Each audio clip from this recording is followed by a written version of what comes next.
My name's Greg Knapp. This is the Greg Knapp Experience, your 20-minute thrill ride for your commute or your workout.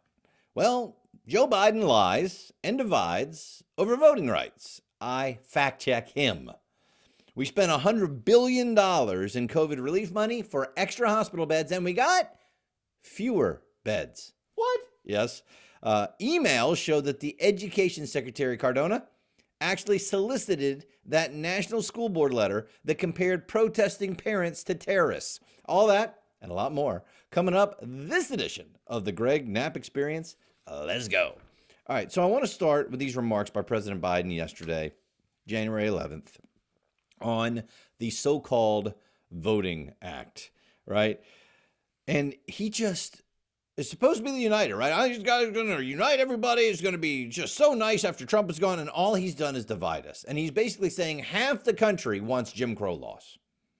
And half the country is good and half the country is evil. You think I'm kidding? All right, here we go. The president, in our lives and the lives of our nation. Oh, wait a second. In our lives and the lives of our nation. Yeah, the dude is still stumbling and bumbling all over the place. He's definitely got some issues, but here we go.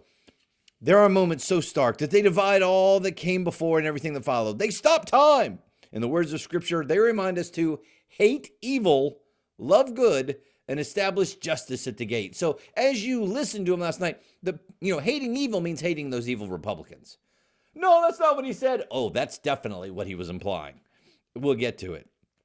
Last week, Vice President Harris and I stood at the United States Capitol to observe one of those before and after moments in American history. January 6th, insurrection of the citadel of our democracy.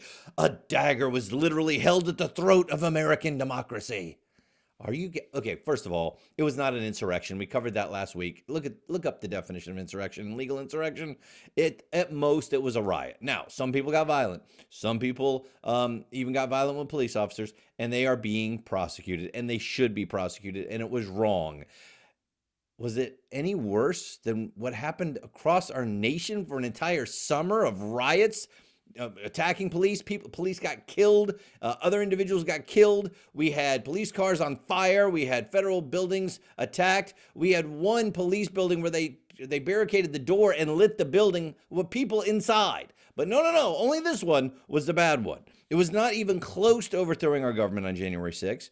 The people who were there erroneously thought that they were actually defending the republic because they thought that an election was being stolen. Now, I don't think that what they did was right. I absolutely think the people that were violent and the people that stormed into the Capitol building through police lines should be in trouble. Absolutely. But insurrection? Did anybody really look at that and think, oh my goodness, America's over? Almost. It wasn't even close. Come on, man. It's totally political. And then he goes on. Oh, by the way, we're a republic, not a democracy. What? Why do you say that? Well, I know you're listening to me, you probably understand it, but a lot of Democrats truly don't understand that our founding fathers were against true democracy because that's mob rule and you overrun the minority rights. So we're a republic, we're a representative democracy, and you would think that they would actually talk about it every once in a while. So then he goes into talking about Dr. King, Mrs. King, John Lewis. In their lifetimes, time stopped when a bomb blew up on the 16th Street Baptist Church in Birmingham and murdered 4 little girls. Now remember, he just talked about these times in America where time stops, and he uses January 6th, and then he jumps right to 4 murdered girls during the Civil Rights era. See, it's the same. Democrats, Republicans, and Independents worked to pass this historic Civil Rights Act and the voting rights legislation, and each successive generation continued that ongoing work. Okay, Democrats fought to filibuster the Civil Rights Act. It took Republicans to get it done. But we don't want to mention that. No. And then he goes on. We're here today to stand against the forces in America that value power over principle, forces that attempted a coup against the legally expressed will of the American people. So he's talking about January 6th, that it was a coup. They were trying to coup. Okay. First of all, not even close to a coup. Secondly, you want to know what's closer to a coup? How about the Democratic National Committee and Hillary Rodham Clinton paying money to a law firm that hired this guy named Steele, who paid money to Russians to get false information accusing Trump of colluding with the Russians to overthrow our election. All of it proven false. All of it. But it wasn't enough to stop the FBI getting involved and playing along with this lie. The CIA getting involved, where they lied to the FISA court in order to spy on Trump. Yes, all that really happened. It's all been proven. And still, we're talking about the January 6th mob? Yeah, that was the biggest problem in America. So Biden goes back, hear me plainly. The battle for the soul of America is not over. We must stand strong and stand together to make sure January 6th marks not the end of our democracy, Republic, but the beginning of the renaissance of our democracy. I mean, come on. So then he goes on and tries to say that the Republicans are trying to stop you from voting. Black Americans were denied full citizenship and voting rights until 65. Women were denied the right to vote until 100 years ago. The United States Supreme Court in recent years has weakened the Voting Rights Act. And now the defeated former president and his supporters use the big lie about the 2020 election to fuel torrent and anti-voting laws. New laws designed to suppress your vote, to subvert our elections. Okay, you can call that a lie, you can call it misinformation, you can call it fake news, but it's definitely not true. Anti-voting laws. They are not anti-voting laws. They are not designed to suppress your vote. They are designed to suppress fraud.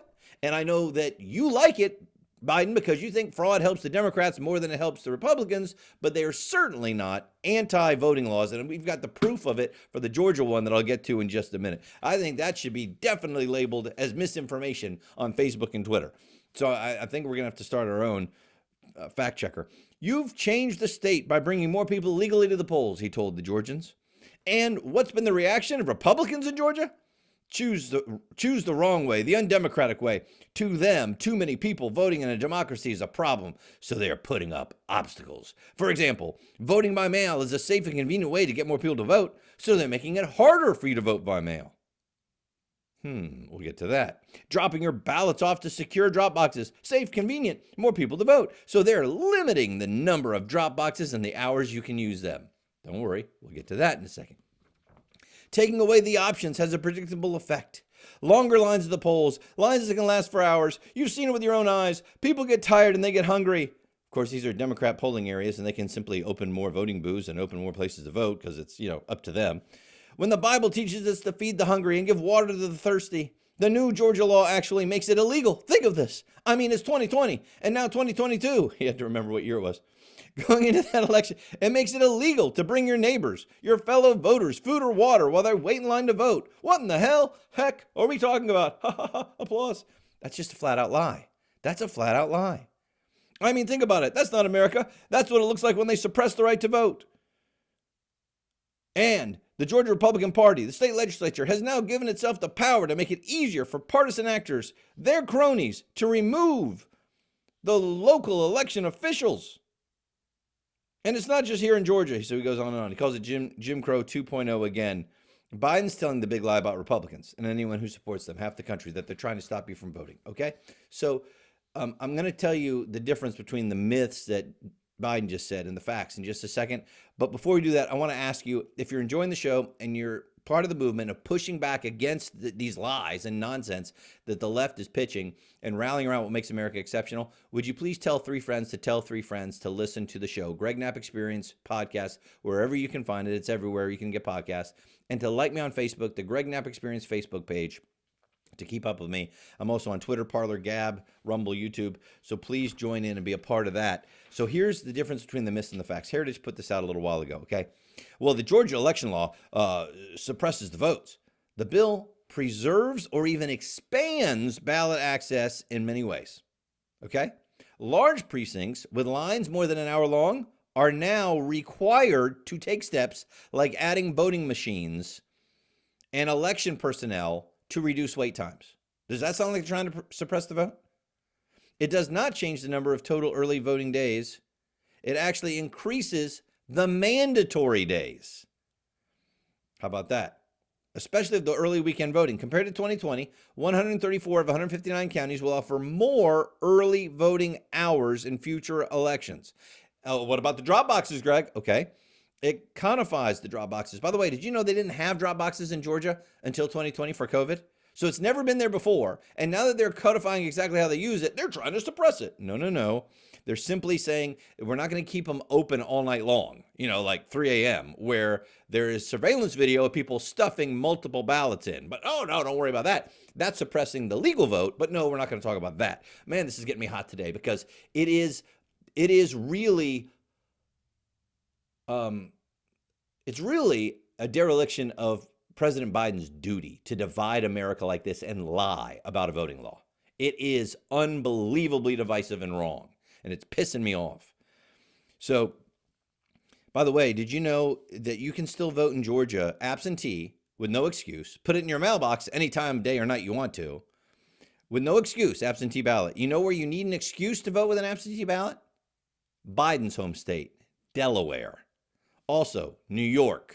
Also, Connecticut.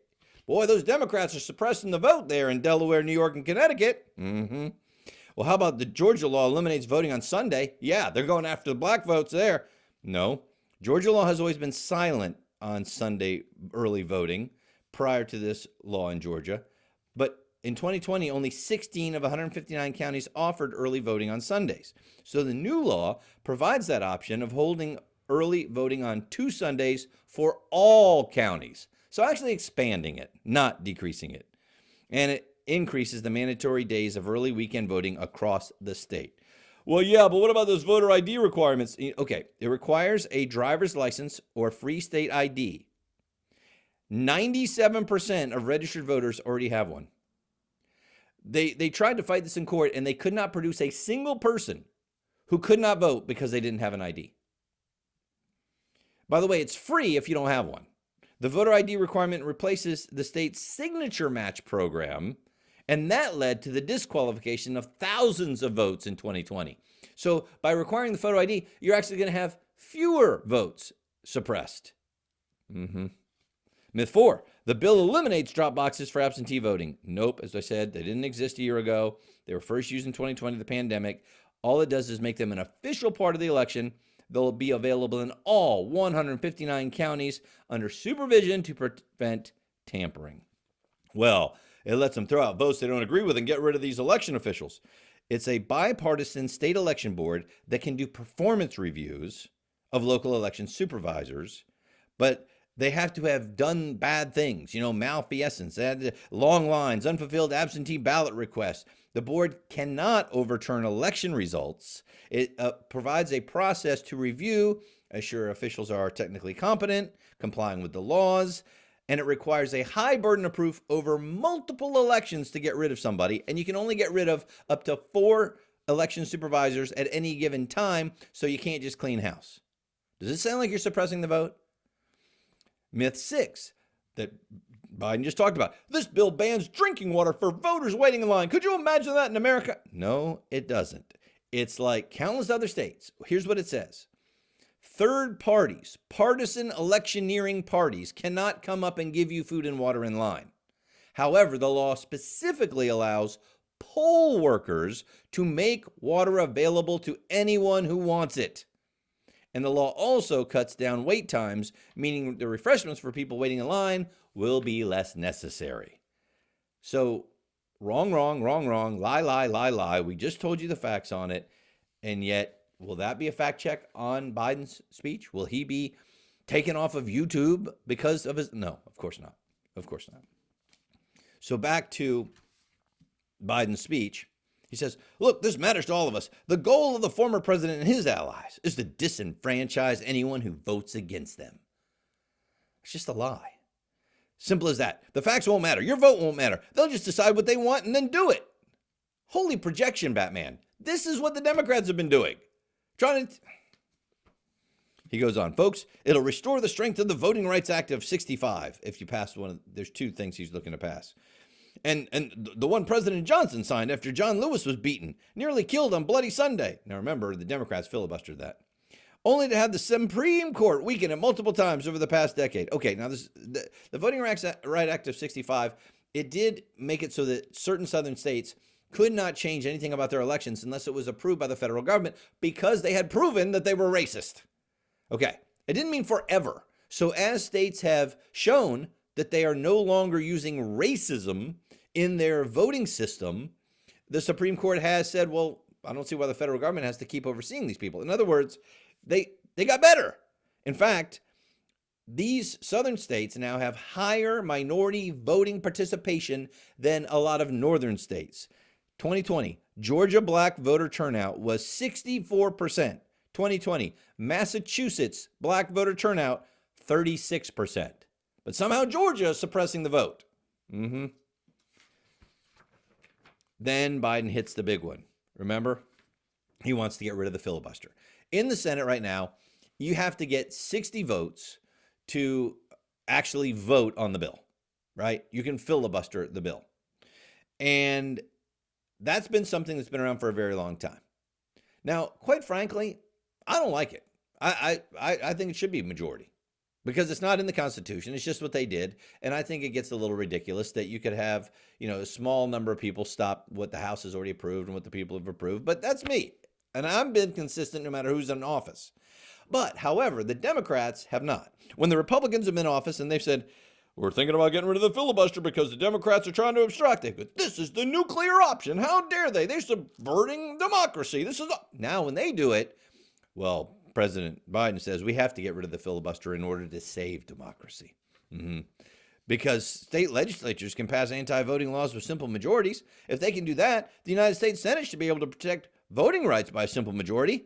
Today I'm making it clear, to protect our democracy, I support changing the Senate rules, whichever way they need to be changed, to prevent a minority of senators from blocking action on voting rights. He's blowing up the filibuster. He's nuking it. So when the Republicans talk about it, it's the nuclear option. When the Democrats talk about it, it's to protect democracy. And then here's where he really goes on full demagogue mode, all right? Here's Biden after he gets all whipped up. He's talking about Republicans, will you stand against voter suppression? Yes or no? That's the question they'll answer. Will you stand against election subversion? Yes or no? Will you stand for democracy? Yes or no? And then he really goes crazy. At consequential moments in history, they present a choice. Do you want to be I'm reading from the transcript where he messed up. On the side of Dr. King or George Wallace? Do you want to be on the side of John Lewis or Bull Connor? Do you want to be on the side of Abraham Lincoln or Jefferson Davis? I mean, are you kidding me? You want to talk about hyperbole? Joe Biden is now saying you're either on his side or you're on George Wallace's, Bull Connor's, and Jefferson Davis's side. I don't think it gets worse than that. And yet, I'm sure this will be praised by the mainstream media. He was on fire. Oh, he was just telling it like it is. No, he was lying and demagoguing and dividing America, and it's awful. The Wall Street Journal, they couldn't believe it either on this whole, are you with me or Jefferson Davis? I mean, come on. They talked about the bill that he wants pushed would impose a federal election code on all 50 states, forcing them to count late mail ballots that lack postmarks. And if you think that's a bad idea or unconstitutional, well, you're like Jefferson Davis and Bull Connor. Biden sketched out how he thinks the Republicans plan to steal the election. The Georgia Republican Party, the state legislature, has now given itself the power to make it easier for partisan actors, their cronies, to remove local election officials. Remember, we covered that. And the Wall Street Journal says, well, the bill that Biden wants to pass says states cannot suspend local election officials except for gross negligence, neglect of duty, or malfeasance in office. The Georgia law shows to do that same thing. You must show clear and convincing evidence of nonfeasance, malfeasance, or gross negligence over a period of at least 2 elections. Sounds the same, doesn't it? Liar. Meanwhile, Madeline Hubbard reports a majority of Democrats want content offensive to, quote, some people to be censored. This is from the Rasmussen report. 51% of American adults believe social media platforms such as Facebook and Twitter should allow free speech without interference. Unfortunately, that's down from 61% in 2018.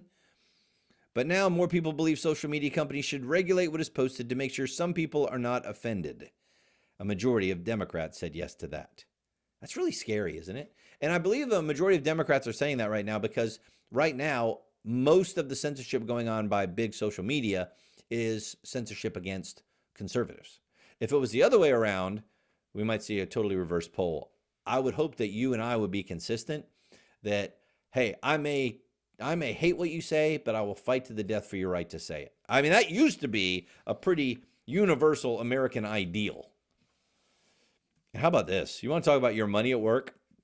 Stephen Green reporting that in the heat of the panicky days of the early COVID, and we said, we got to spend money and fix this thing, $2.2 trillion COVID aid package. One of the things that was in that package, 100 billion, not 100 million, 100 billion with a B, to provide extra hospital beds. We got, hey, we're reaching mass capacity. We got to get this money out to the hospital so they can add capacity so that if this ever happens again, we'll be able to take care of it better, right? Okay, $100 billion. It was, quote, designed to provide an influx of money to hospitals and other healthcare entities responding to the coronavirus pandemic. And according to the Kaiser Family Foundation, they said it averages out to about $108,000 per hospital bed. We have now fewer hospital beds than when we spent the money. Wait, how can we have fewer and we spent $100 billion? I don't know, but that's, well, because government did it. Yes, that's probably it. I said, listen, I can waste $100 billion for half. Give me $50 billion. I would have saved America $50 billion, and I could have provided just as many hospital beds, and I'd be in the Bahamas right now. Maybe Fiji. Never been to Fiji. Is Fiji nice? Yeah, I think Fiji's pretty cool. Fewer hospital beds. Kaiser argued at the time, this $100 billion could provide crucial and timely support. Yeah. The U.S. now, after the $100 billion, has 50,000 fewer staffed hospital beds than we had in 2020. We lost 50,000 beds. That's from the Department of Health and Human Services, healthdata.gov. Now, as Stephen Green points out, it gets even weirder from there. 2 hospitals that he knows of have closed over 50% of their intensive care unit beds due to staffing issues. All right, so we lost 50,000 beds. We did the vaccine mandates. We're losing more people. Then there are people who are actually sick and they can't work, so we're losing more people. And we cut the ICU by 50%, and now we're going to say, see, we're full. Okay, that's just an anecdote, Greg. Well, he looked at some more. The Geary County Community Hospital Director of Human Services announced Monday that the hospital is unable to continue to operate the ICU because of the cost and nursing shortages. Staffing strain causes hospitals to temporarily close the maternity and ICU units. And they looked at a 4-day stretch similar to one in December 2020. Staffed ICU beds dropped by 18% in the region, covering Will and Kankakee counties in Illinois. 30 fewer ICU beds staffed now more than a year ago, and it's similar in many regions across the country. So you got to start asking yourself, $2.2 trillion for COVID relief. Schools are still closing. They didn't spend the money to stay open. 50,000 fewer hospital beds. They didn't spend the money there. Where did this money go? Oh, and you want to talk about the science? This is an unbelievable piece. Jay Bhattacharya and Tom Nicholson reporting on this for the Wall Street Journal. All right. Now, Bhattacharya is a professor of medicine at Stanford, research associate at the National Bureau of Economic Research. Nicholson is director of Advanced Access and Delivery. It's a global health nonprofit, former researcher at Duke. All right. So these guys know how to research. They know medicine. They know what they're talking about. Listen to this. A new study by Duke University's ABC Science Collaborative. Researchers examined the effect of a test-to-stay approach for school children. And what it was is, if they were in close contact to COVID-positive people, but they tested negative, they wouldn't have to quarantine and they could keep coming to school. Sounds pretty cool. Well, one of their primary conclusions was this. In schools with universal masking, test-to-stay is an effective strategy. So you would think they must have tested schools that had masking and schools that didn't have masking and then see the difference between test to stay at each school, right? Nope. They studied no unmasked schools. So how in the world can they conclude that in schools with universal masking? I mean, well, because that's the only one we studied. So we know that in schools with universal masking, it's good. But you're implying that it's better than the schools that didn't have universal masking. Well, but we didn't say it. You see? Man. The conclusion is baseless. Duke's press office amplified the unfounded conclusion in its summary. Children and staff who repeatedly test negative for COVID-19 after contact with someone who has the illness can safely remain in school if universal masking programs are in place. Then the media took it and added another layer of falsehood. WRAL characterized the study as a defense of forced masking and pitched the study as documenting the danger of youth sports. Here we go.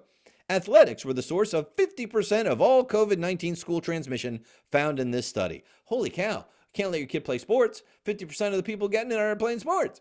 Okay, now listen to this. True, the ABC researchers found a higher rate of transmission during sports, but That was a product of how the researchers defined COVID exposure. All right. Students were counted as exposed only if they were unmasked during the interaction with an infected person. And the only time you were unmasked at school was lunch and sports. So if the transmission occurred in the masked classroom, that definition did not count as a close contact. So they didn't count it. The study found only 3 sports-related positives out of 352 tests. 3! Combine that with 3 in lunch, you've got 6 total positives while they were unmasked. That's 1.7% of the maskless exposures ending up with a positive COVID contact. Wow. Well, I mean, I know you know this because you're paying close attention. Think about the average American, very busy, doing their job, hanging out with their kids, doing everything they have to do. Do they have time to read what we just read? I don't think most people have any idea what's going on with science right now. An honest summary of the study might have read, there is a low transmission rate of the virus among students, even when unmasked at lunch or during sports. But they're not going to write that because that doesn't fit their narrative, right? And this isn't the first time the ABC Collaborative and the Duke Press Office did this. In July, they made a series of bold claims about the efficacy of masking children in schools based on a study that did not include an unmasked control group. Well, what do we need control groups for? I mean, come on. Here's some fairly good news. John Miltmore reporting the NCAA's COVID-19 Medical Advisory Board has updated its definition of fully vaccinated. They now, beyond the normal vaccination process, they now say individuals within 90 days of a documented COVID-19 infection fall within the equivalent of fully vaccinated. Hey, they're finally admitting there's natural immunity when you get COVID. Yeah, but only for 90 days. Yeah, Harvard Medical School professor Martin Kulldorff has been talking about this for a long time. He said, based on the solid evidence from the Israeli study, the COVID recover have stronger and longer lasting immunity than the vaccinated. So there is no reason to prevent them from activities that are permitted to the vaccinated. And he goes on and he said he's upset that they're only saying 90 days. He said that's a smaller window than those who've received the Pfizer and Moderna vaccines, and that's strange since the evidence indicates natural immunity offers stronger protections against COVID than the vaccines.